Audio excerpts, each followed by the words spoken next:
ទី4មេត្តាបិតាព្រះសម្មាសម្ពុទ្ធថាជាព្រះអរហន្តរបស់កូន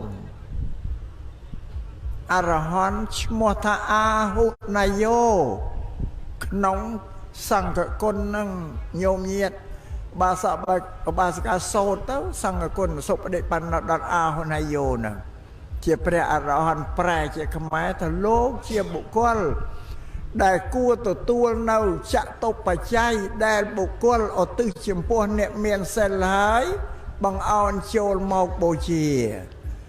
នឹងថាមេត្តាបិតាជាព្រះអរហន្តជាបុគ្គលដែលគួរទទួលការក្រាបថ្វាយសម្ពះអំពីកូនចៅជាបុគ្គលដែលគួរទទួលគ្រឿងបូជាអំពីកូនចៅ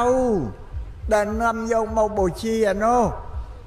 បងតាំងពីសម្លៀកបំពាក់មហោអាហារអីទាំងអស់ដែលជួយផ្គត់ផ្គង់នឹងត្រង់ហ្នឹងមួយសំបញ្ជាក់ព្រោះត្រកូលសត្រកូលអ្នកមានទ្រព្យមានសមត្ថភាពលោកឪពុកអ្នកម្ដាយក៏មានទ្រព្យមានសម្បត្តិគ្រប់គ្រាន់តែកូននៅគិតថាចាំពិបាកជូនឲ្យគាត់តែម៉ែឪគាត់មានទ្រព្យមានសម្បត្តិឲ្យចាយមិនអស់ចាយពិបាកអីទេប្រយ័ត្នគិតអានឹងខុសទៀតស្ដាប់បានទេទ្រព្យសម្បត្តិរបស់គាត់មានជារបស់គាត់ទេ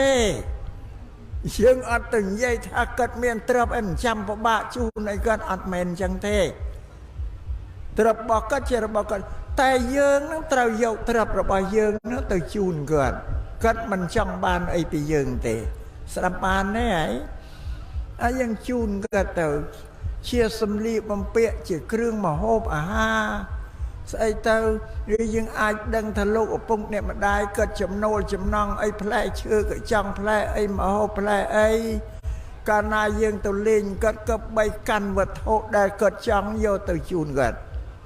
បូជាគាត់កុំទៅដៃទៅទេនោះស្អាបានទេហ៎ទៅយើងយកបានអីទៅបូជាគាត់ជួនកាលរដូវធ្វើបុណ្យធ្វើទានឲ្យជូនជាបច្ច័យប្រាក់ទៅគាត់ទៅជូនលោកឪពុកអ្នកម្ដាយធ្វើកុសលផលបុណ្យយើងបូជាគាត់ហ្នឹង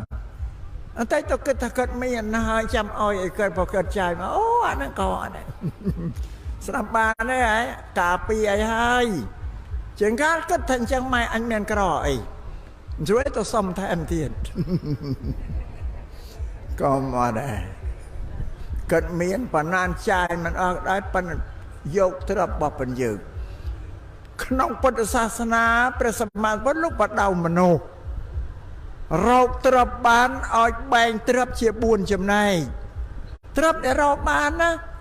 ឲ្យយើងបែងជា4ចំណែកមិនយកមកទុកតែម្នាក់យើងទេឲ្យបែងស្រេចនេះលោកបញ្រៀនអញ្ចឹងចំណែកទី1ចិញ្ចឹមជីវិតយើងស្វាមីយើងទ្រព្យទី1ទ្រព្យចំណែកទី2ដោះបំណុលគឺចិញ្ចឹមមេត្តាប្រយើងប្រើប្រាស់សម្បត្តិទ្រព្យគាត់ច្រើនណាស់លោកធៀបថាដូចជាយើងយកបំណុលលោកដល់បានទេហ៎ថាដោះបំណុលគឺចិញ្ចឹមលោកហ្នឹងដោយទ្រព្យសម្បត្តិយើងគេប្រើពាក្យថាដោះបំណុលទី3ត្រូវបុលគឺយើងចិញ្ចឹមកូនប្រុសកូនស្រីចិញ្ចឹមវាទៅដូចបុលអូវស៊ីអញ្ចឹងដល់ធំទៅចាស់ទៅក៏តបស្នងសងគុណយើងវិញបើយើងមានទៅក្រអី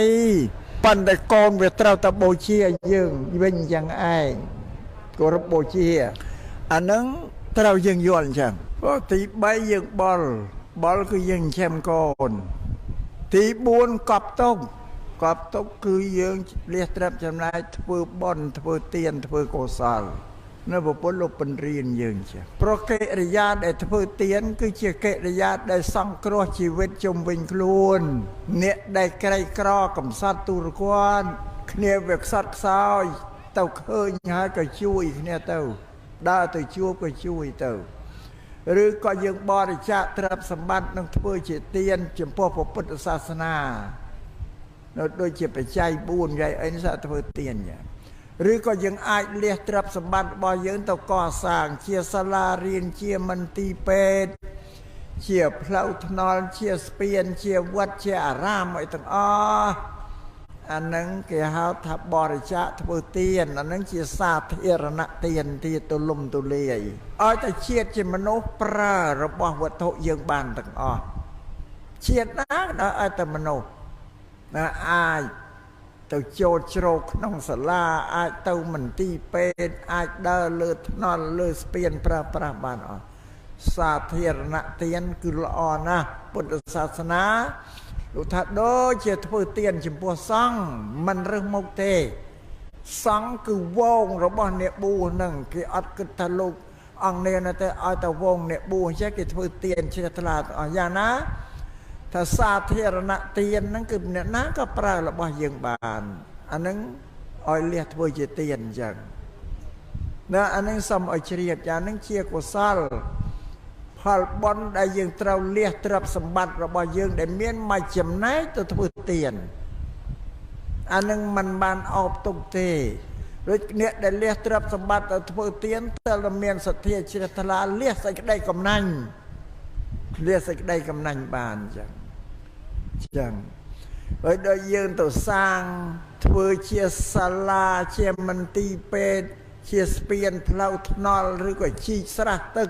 ធ្វើដងអីនោះអានឹងបានបន់ច្រើនណាស់សម្រាប់ឲ្យមកយើងថ្ងៃមួយទេវតាទៅថ្វាយអង្គមប្រពន្ធនេះពាក្យកដាលអត្រាទេវតាសួរថាពួកជនណាដែលធ្វើទាននឹងបានបុណ្យអីដែលអាចបានផល